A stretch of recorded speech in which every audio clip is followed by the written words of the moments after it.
प्रिय श्रोताओं, आज की इस वीडियो में आप सुनेंगे फाल्गुन मास महात्म्य के अध्याय 13 की कथा और अंत में आप सुनेंगे शिव चालीसा। तो मैं मीनू शर्मा आप सभी का आपके अपने YouTube चैनल की कथा टीवी पर स्वागत करती हूँ। देखिए भक्तों, आज तारीख है 14 फरवरी और वार है शनिवार और आज फाल्गुन माह की कृष्ण पक्ष की द्वादशी तिथि है, जो रहेगी शाम 4:01 तक और उसके बाद प्रारंभ हो जाएगी त्रयोदशी तिथि। और देखिए, क्योंकि प्रदोष व्रत हमेशा त्रयोदशी तिथि में प्रदोष काल के समय के आधार पर किया जाता है, इसीलिए यह प्रदोष व्रत भी आज ही किया जाएगा और इसी कारण यह शनि प्रदोष व्रत कहलाएगा। और देखिए, आज ब्रह्म मुहूर्त का समय रहेगा सुबह 5:26 से लेकर 6:14 तक और अमृत काल का समय होगा दोपहर 1:13 से लेकर 2:57 तक। और आज सूर्योदय का समय होगा सुबह 7:03 और सूर्यास्त का समय रहेगा शाम 6:18। और चलिए अब सुनाते हैं आपको फाल्गुन मास महात्म्य में आगे की कथा। श्री व्यास जी कहते हैं कि धर्मारण्य में शुद्ध कुल में उत्पन्न हुए 18,000 ब्राह्मण रहते हैं, जो ब्रह्मा, विष्णु और शिव जी के द्वारा उत्पन्न किए गए हैं। वे सभी सदाचारी, पवित्र और ब्रह्मवेताओं में श्रेष्ठ हैं। उनके दर्शन मात्र से ही मनुष्य बड़े बड़े पापों से मुक्त हो जाता है। 4 प्रकार के जीवों में प्राणधारी अति उत्तम हैं। प्राणधारियों में भी जो बुद्धिजीवी हैं, वे सभी श्रेष्ठ माने गए हैं और बुद्धिजीवी प्राणियों में भी मनुष्य श्रेष्ठ माना गया है और उन मनुष्यों से भी श्रेष्ठ ब्राह्मण, ब्राह्मणों से भी विद्वान और विद्वानों से श्रेष्ठ पवित्र बुद्धि वाले और उनसे भी कर्मठ और कर्मठों से भी ब्रह्मपरायण पुरुष सबसे श्रेष्ठ हैं। तब धर्मराज युधिष्ठिर जी ने व्यास जी से पूछा कि हे व्यास जी, धर्मारण्य में जिन श्रेष्ठ आचार व्यवहार वाले ब्राह्मणों ने निवास किया, वे किस कुल में उत्पन्न हुए थे? तब व्यास जी कहने लगे कि हे राजन, उन ऊर्ध्वविरेता ऋषियों और महात्मा ब्राह्मणों की शाखा, प्रशाखा, पुत्र, पौत्र आदि की संख्या बहुत हुई। मुख्य 24 गोत्रों के नाम मैं तुम्हें बताता हूँ, जिनमें भारद्वाज, वत्स, कौशिक, कुश, शांडिल्य, काश्यप, गौतम, छांदन, जातुकर्ण्य, वत्स, वशिष्ठ, धारण, आत्रे, भांडिल, कृष्णायन, उपमन्यु, गार्गे, मुदगल, मोशक, पुण्यासन, पराशर, कौंडिन्य तथा गंगासन। इन गोत्रों में उत्पन्न ब्राह्मण वेदों के पारंगत विद्वान, तरह तरह के यज्ञ अनुष्ठान में तत्पर, द्विज पूजन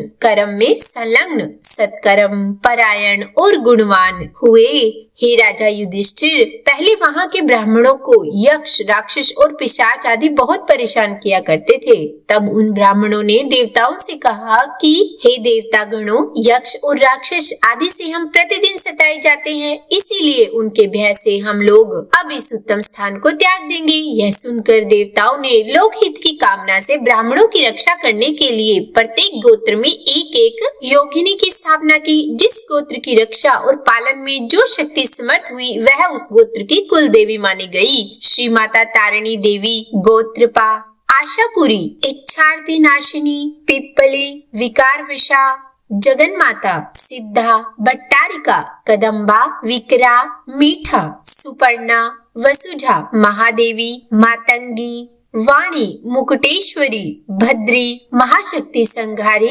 महाबला तथा महादेवी चामुंडा ये गोत्रों की माताएं हैं। ब्रह्मा, विष्णु और शिव जी आदि देवताओं ने वहाँ रक्षा करने के लिए उन गोत्र मातृकाओं की स्थापना की है। वहाँ के स्वधर्म परायण श्रेष्ठ ब्राह्मण उन सब योगिनियों की पूजा करने लगे। तभी से योगिनियों द्वारा वे अपने अपने समय में सुरक्षित हुए। सब ब्राह्मण स्वस्थ और पुत्र पौत्रों से संयुक्त हो गए।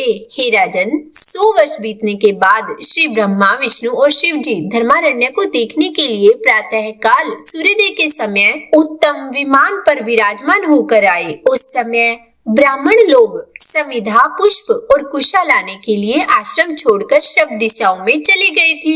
आश्रम सूना था। सूने आश्रम को देखकर महादेव जी ने भगवान से कहा कि हे प्रभु, यहाँ के ब्राह्मण तो बड़े कष्ट में है, इसीलिए उनकी सेवा के लिए कुछ सेवकों की व्यवस्था करूं, ऐसा मेरा विचार हो रहा है। तब भगवान शंकर के ऐसे वचन सुनकर श्री विष्णु भगवान कहने लगे कि ठीक है, और फिर वे ब्रह्मा जी से कहने लगे कि हे ब्रह्मा जी, आप यहाँ ब्राह्मणों की सेवा के लिए कोई उपाय कीजिए। तब भगवान विष्णु का यह आदेश सुनकर श्री ब्रह्मा जी ने कामधेनु का ही स्मरण किया और स्मरण मात्र से ही कामधेनु उसी क्षण वहाँ प्रकट हो गई। तब ब्रह्मा जी ने कामधेनु से कहा कि हे माता, इन ब्राह्मणों में से प्रत्येक के लिए 2-2 शुद्ध हृदय वाले अनुचरों की व्यवस्था करो। तब बहुत अच्छा कहकर कामधेनु ने अपनी आंखों से धरती को खोदा और हुंकार की, जिससे 36,000 चोटीधारी मनुष्य प्रकट हुए। वे सभी महाबली वैश्य थे। उन्होंने यज्ञोपवीत धारण कर रखा था। वे सब शास्त्रों में चतुर ब्राह्मण भक्त, ब्राह्मणों का हित चाहने वाले, तपस्वी, उत्तम आचार वाले और धार्मिक थे। उस समय उन ब्राह्मणों की रक्षा करने के लिए और उनकी सेवा करने के लिए एक-एक ब्राह्मण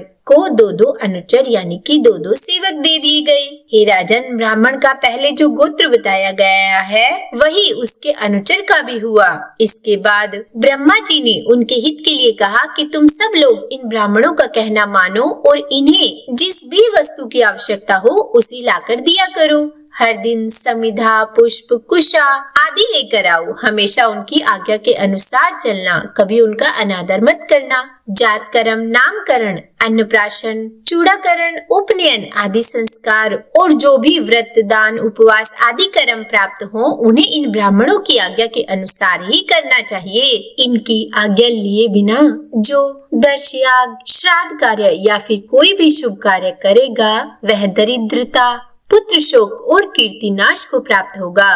तब उन अनुचरों ने बहुत अच्छा कहकर देवताओं की आज्ञा को शिरोधार्य किया। इसके बाद वे इंद्रादि श्रेष्ठ देवता कामधेनु की स्तुति करने लगे कि हे अनघे, आप सब देवताओं की माता और सब यज्ञों का कारण हो। आप सभी तीर्थों में उत्तम तीर्थ हो। आपको सदा नमस्कार है। आपके ललाट में सूर्य, चंद्रमा और अरुण तथा भगवान शंकर विराजमान है। हुंकार में साक्षात सरस्वती जी वास करती है। गले के कंबल में नागों का वास है।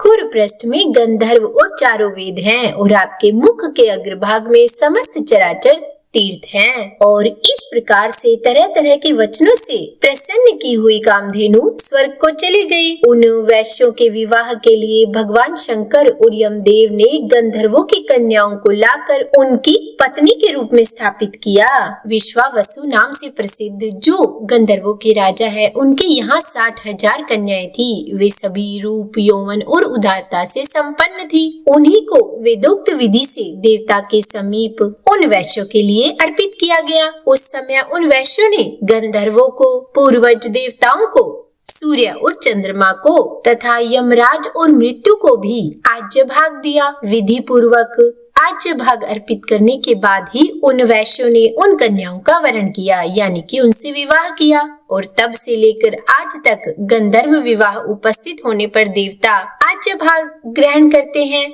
और जिन 36,000 धेनु कुमारों की चर्चा की गई है, उनके पुत्र पौत्रों की संख्या लाखों तक पहुंच गई है। वे सब ब्राह्मणों के सेवक हुए। इसके बाद देवताओं के चले जाने पर सभी ब्राह्मण उस स्थान पर निवास करने लगे। हे राजन, तब से यहाँ के ब्राह्मण निर्भय होकर पुत्र पौत्रों के साथ रहते हैं और वेदों का पाठ करते हैं। वे वेदों के ज्ञाता विद्वान, कभी शास्त्रों का अर्थ सुनाते हैं, कभी कोई भगवान विष्णु का जप करते तो कोई शिव जी के गुणगान गाते हैं, कोई ब्रह्मा जी का नाम लेते हैं तो कोई यमसूत का जप किया करते हैं। कितने ही याचक बनकर यज्ञों और अग्निहोत्र की उपासना करते हैं। वे स्वाहाकार, स्वधाकार और बसटकार के शब्दों से चराचर प्राणियों सहित संपूर्ण त्रिलोक को परिपूर्ण करते रहते हैं। वहाँ के वैश्य भी बड़े दक्ष होते हैं। वे सदा ब्राह्मणों की सेवा के लिए तत्पर रहते हैं और वे धर्मारण्य के प्रदेश में सुस्थिर होकर बसते हैं और ब्राह्मणों के लिए अन्न, पान, समिधा, कुश तथा फल आदि का प्रबंध करते हैं। पुष्पहार का संग्रह करना, स्नान किए हुए वस्त्र को धोना, उपले आदि बनाना, झाड़ झाड़ने बुहारने का काम करना तथा कूटना और पीसना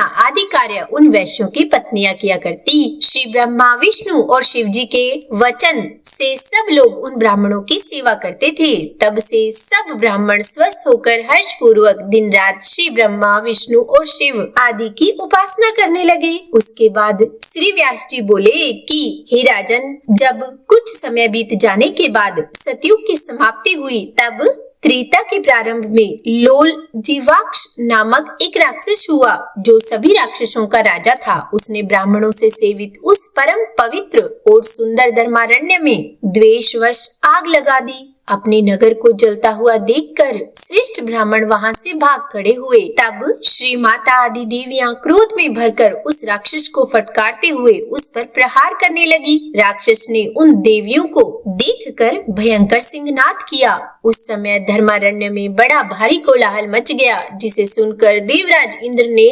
नलकूबर को भेज दिया। जब नलकूबर वहां गए और श्री माता तथा लोल जीवाक्ष में जो महान युद्ध चल रहा था उसको उन्होंने देखा और जैसा देखा था वैसा ही हाल उन्होंने वापस आकर देवराज इंद्र के आगे सुना दिया। ये समाचार सुनते ही भगवान विष्णु सुदर्शन चक्र लेकर सप्तलोक से पृथ्वी लोक पर आए। धर्मारण्य में पहुंचकर उन्होंने अपना चक्र चला दिया। तब वह लोल जीवाक्ष राक्षस मूर्छित होकर धरती पर गिर पड़ा और प्राण त्याग कर परम धाम को चला गया। और तब देवताओं और गंधर्वों ने हर्ष में भरकर जगदीश्वर भगवान विष्णु की स्तुति की। उस नगर को यानी कि धर्मारण्य को उजड़ा हुआ देखकर भगवान विष्णु कहने लगे कि ऋषियों के आश्रम में रहने वाले सभी ब्राह्मण कहाँ हैं? देवताओं और गंधर्वों ने इधर उधर भागे हुए ब्राह्मणों को फिर खोज निकाला और इस प्रकार कहने लगे कि हे ब्राह्मणों, उस अधम राक्षस को भगवान श्री हरि ने अपने चक्र से काट डाला है। यह सुनते ही सभी ब्राह्मणों के नेत्र खुशी से खिल उठे। वे सभी प्रसन्न हो गए और उन सब ने बड़ी प्रसन्नता के साथ फिर से अपने अपने क्षेत्र में प्रवेश किया और भगवान श्री लक्ष्मीपति से कहने लगे कि हे प्रभु, आपने सत्यलोक से आकर ब्राह्मणों के हित के लिए इस मंदिर रूपी नगर की पुनर्स्थापना की है, इसीलिए संसार में यह सत्य मंदिर के नाम से विख्यात होगा। सतयुग में यह धर्मारण्य क्षेत्र था और त्रेता में अब इसका नाम सत्य मंदिर होगा।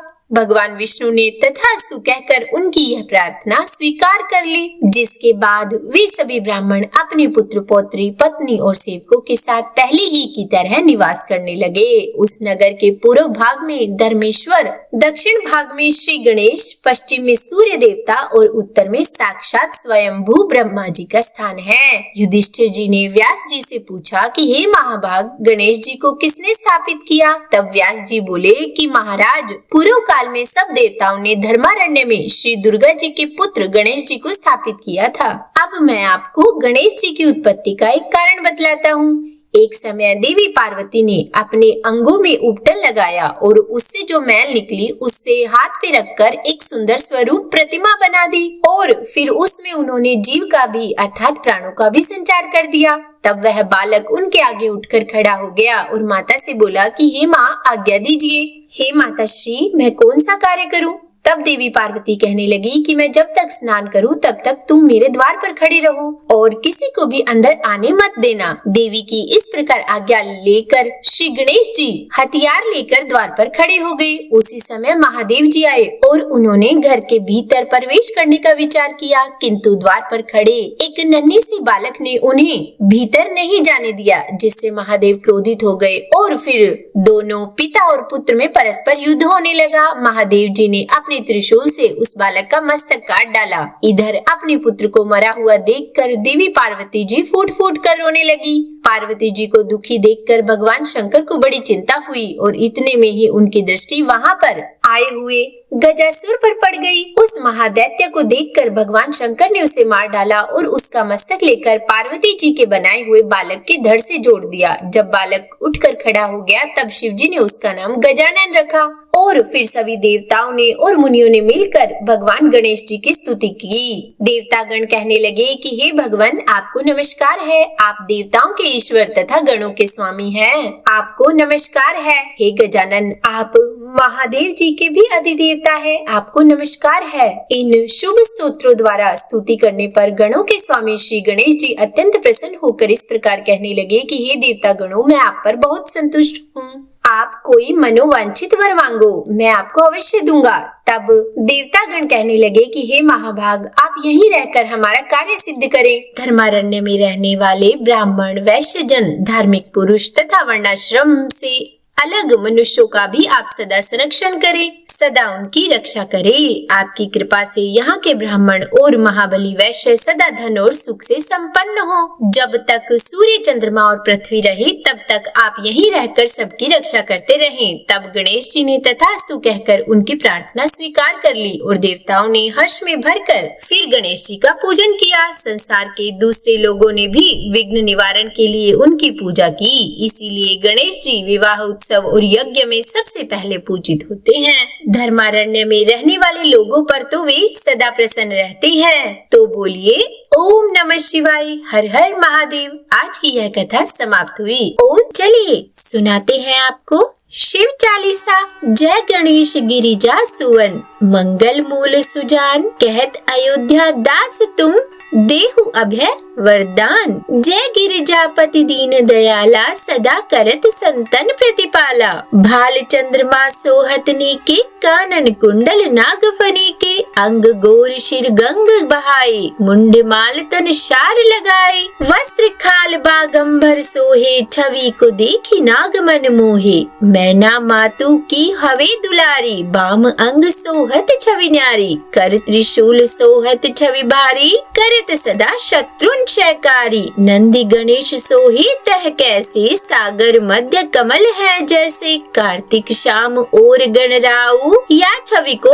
कही जात न काऊ। देवन जब ही जाय पुकारा, तब ही दुख प्रभु आप निवारा। किया उपद्रव तारक भारी, देवन सब मिली तुम ही जुहारी। तुरत षडानन आप पठायो, लव निमेष मह मारी गिरायो। आप जलंधर असुर संहारा, सुयश तुम्हार विदित संसारा। त्रिपुरासुर सन युद्ध मचाई, सब ही कृपा कर लीन बचाई। किया तपहि भागीरथ भारी, पूरब प्रतिज्ञा तासु पुरारी। दानिन मह तुम सम को नाही, सेवक स्तुति करत सदाही। वेद नाम महिमा तब गावी, अकत अनादि भेद नहीं पाई। प्रकटि उद्धि मंथन में ज्वाला, जरत सुरासुर भये विहाला। की नहीं दया तहम करी सहाई, नीलकंठ तब नाम कहाई। पूजन रामचंद्र जब कीन्हा, जीत के लंक विभीषण दीन्हा। सहस कमल में हो रहे धारी, कीन्ह परीक्षा तब ही पुरारी।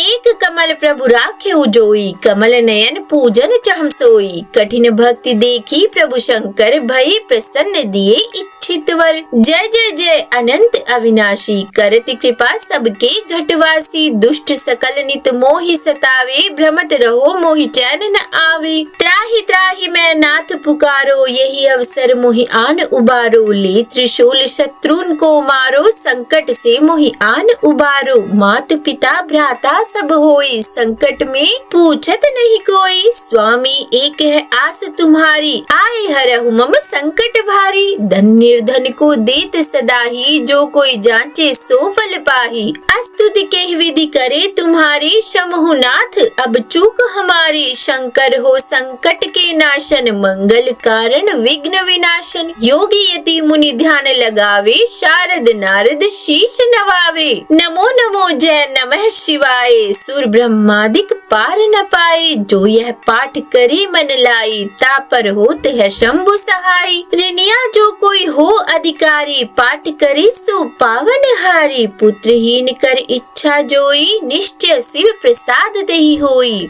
पंडित त्रयोदशी को लावे, ध्यान पूर्वक होम करावे। त्रयोदशी व्रत करे हमेशा, ताके तन नहीं रही कलेशा। धूप दीप नैवेद्य चढ़ावे, शंकर सम्मुख पाठ सुनावे। जन्म जन्म के पाप नशावे, अंत धाम शिवपुर में पावे। कहे अयोध्या दास आस तुम्हारी, जाने सकल दुख हरहु हमारी। नित नेम कर प्रातः ही, पाठ करो चालीसा। तुम मेरी मनोकामना पूर्ण करो जगदीशा। मकसर छठी हेमंत ऋतु संवत 64 जान। स्तुति 40 शिव ही पूर्ण कीन कल्याण। तो बोलिए हर हर महादेव। उम्मीद करती हूँ आज की ये वीडियो आपको पसंद आई होगी। अगर अच्छी लगी हो तो वीडियो को लाइक एंड शेयर करके चैनल को सब्सक्राइब करना मत भूलिएगा और कमेंट बॉक्स में ओम नमः शिवाय लिखना भी मत भूलिएगा। तो जपते रहिए हर हर महादेव।